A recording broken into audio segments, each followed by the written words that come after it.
நான் தேர்தலிலே நின்ற போது எதிர்கட்சிகள் என் மேல வைத்த விமர்சனம், இவங்க சென்னையில இருந்து வராங்க, ஜெயிச்சுட்டு சென்னைக்கு திரும்பி போயிடுவாங்க, இங்க வரமாட்டாங்க அப்படின்னு சொன்னாங்க.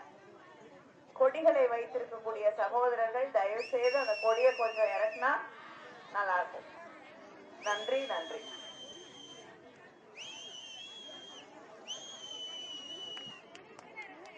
அதனால திரும்பி வரமாட்டாங்கன்னு சொன்னாங்க. ஆனா இந்த பகுதியில இருக்கக்கூடிய மக்களை சந்திப்பதற்கு நான் பல முறை இந்த பகுதிக்கு வந்திருக்கிறேன்.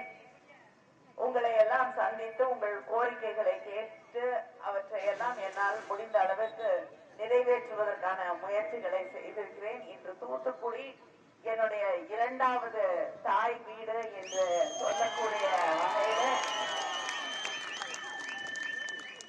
உங்கள் அன்பை பெற்றவளாக இருக்கிறேன் என்பதை நான் இங்கே பெருமையோடு பதிவு செய்கிறேன்.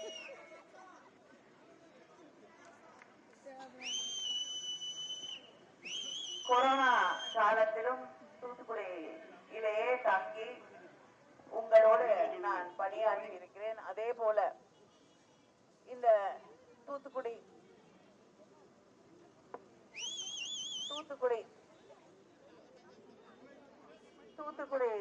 மாவட்டத்திலே மைக்கா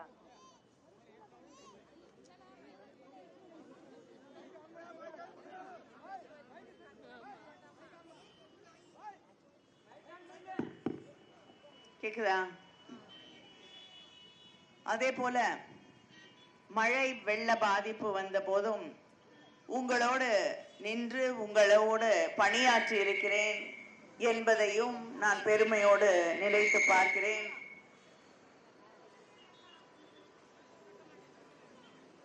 சொல்ல வேணாமா? தெரியுமா? சரி, நன்றி. திராவிட இயக்கம் நமக்கு கல்வியுடைய முக்கியத்துவத்தை சொல்லி தந்திருக்கிறது. திராவிட இயக்கம் நம்ம பிள்ளைங்க படிக்கணுங்கிறதுக்காக இடஒதுக்கீட்டை உருவாக்கி அதை சண்டை போட்டு அந்த உரிமையை நமக்காக வாங்கி தந்திருக்கிறது. ஆனா இன்னைக்கு மத்தியில ஒன்றியத்திலே ஆட்சி செய்து கொண்டிருக்கக்கூடிய பிஜேபி கொஞ்சம் கொஞ்சமா இதே உரிமைகளை நம்ம கிட்ட இருந்து பறிக்கணும்னு நினைக்கிறாங்க.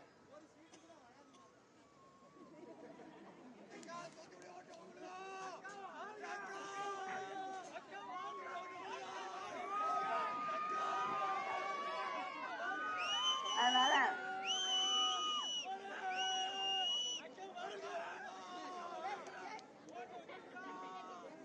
நன்றி.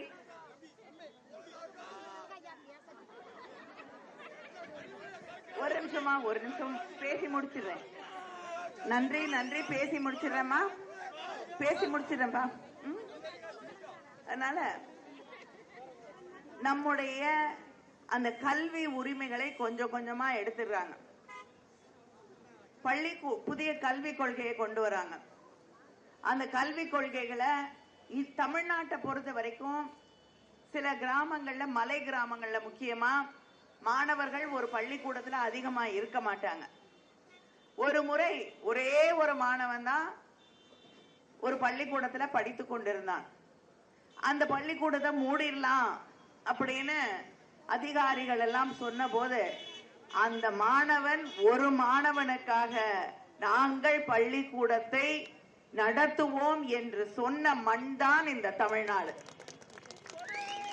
ஒரே மாணவனுக்காக ஒரு பள்ளிக்கூடம் நடத்தப்படுகிறது. ஆனா பிஜேபி என்ன சொல்லுதுன்னா, நிறைய மாணவர்கள் இல்லாத பள்ளிக்கூடங்களை எல்லாம் மூடிட்டு எல்லாரையும் ஒரே இடத்துக்கு கொண்டு வந்து படிக்க வைக்கணும். அப்ப எப்படி பிள்ளைங்க பள்ளிக்கூடத்துக்கு போகும்? இங்க இருந்து 10 கிலோமீட்டர் தாண்டி சின்ன பிள்ளைங்க போய் படிக்க முடியுமா? அதுக்கு வாய்ப்பு இருக்கா? இதை பற்றி எல்லாம் அவர்களுக்கு கவலை இல்லை. நம்ம பிள்ளைங்க காலையில இருந்து பசியோட இருக்கக்கூடாதுன்னு காலை உணவு திட்டத்தை கொண்டு வந்தது நம்முடைய முதலமைச்சர் அவர்கள். ஆனா எத்தனை கிலோமீட்டர் ஆனாலும் போய் படிக்கட்டும், வேணும்னா படிக்கட்டும், இல்லைன்னா பரவாயில்லன்னு நினைக்கக்கூடியதுதான் பிஜேபி ஆட்சி. அதே போல நீட் தேர்வுகளை கொண்டு வந்து நம்ம தலைவர் கலைஞர் அவர்கள் நம்ம பிள்ளைங்களுக்காக கட்டிய அரசு மருத்துவ கல்லூரியில இடம் இல்லை அப்படிங்கிற ஒரு நிலைமையை உருவாக்கிட்டாங்க. புதிய கல்விக் கொள்கை பிஜேபி ஆட்சியில வந்ததுன்னா அந்த கல்விக் கொள்கையில பிஎஸ்சி படிச்சாலும் நுழைவுத் தேர்வு, பிஏ படிச்சாலும் நுழைவுத் தேர்வு, பிகாம் படிச்சாலும் நுழைவுத் தேர்வு, என்ஜினியரிங் படிச்சாலும் நுழைவுத் தேர்வு, அதுவும் வேற பாடத்திட்டத்துல வைப்பாங்க தேர்வு. இப்ப நம்ம பிள்ளைங்க கல்லூரியில போய் எப்படி படிக்கும்?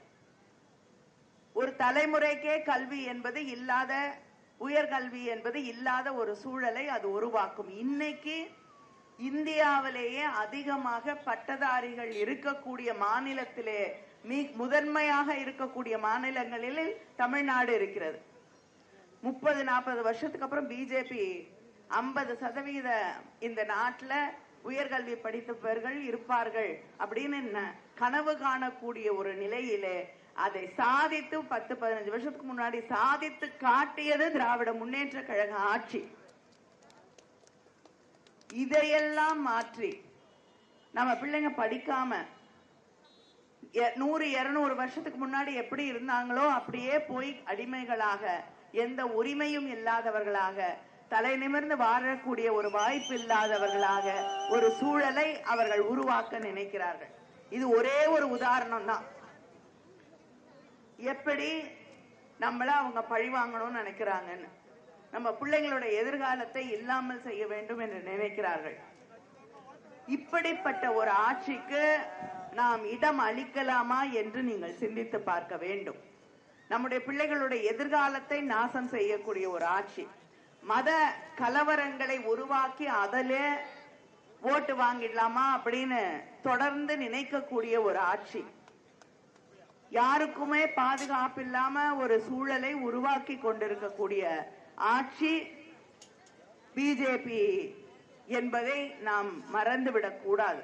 எத்தனை மாநிலங்கள்ல பிரச்சனை, எத்தனை மாநிலங்கள்ல கலவரங்கள். யாராவது பிஜேபி ஆட்சி செய்யக்கூடிய ஒரு மாநிலத்துல நிம்மதியா வாழ்ந்துட முடியுதா? மணிப்பூரை யாராவது இன்னைக்கு வரைக்கும் மறக்க முடியுமா? ஆனா பிரதமர் தேர்தல் வந்துருச்சுன்னு மழை வெள்ளத்துக்கு வரல, இப்ப தமிழ்நாட்டையே சுத்தி சுத்தி வராரு எலெக்ஷன் வந்துருச்சுன்னுட்டு.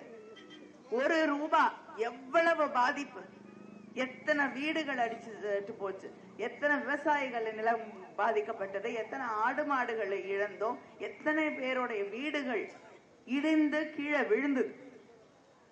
இப்படிப்பட்ட ஒரு சூழல்ல இதுவரைக்கும் ₹1 கொடுத்திருக்காங்களா? பிஜேபி ஒன்றிய அரசாங்கம் நிதி அமைச்சர் இங்க வந்தாங்க, வந்துட்டு பார்த்துட்டு போனாங்களே தவிர நமக்கு எந்த உதவியும் செய்யவில்லை.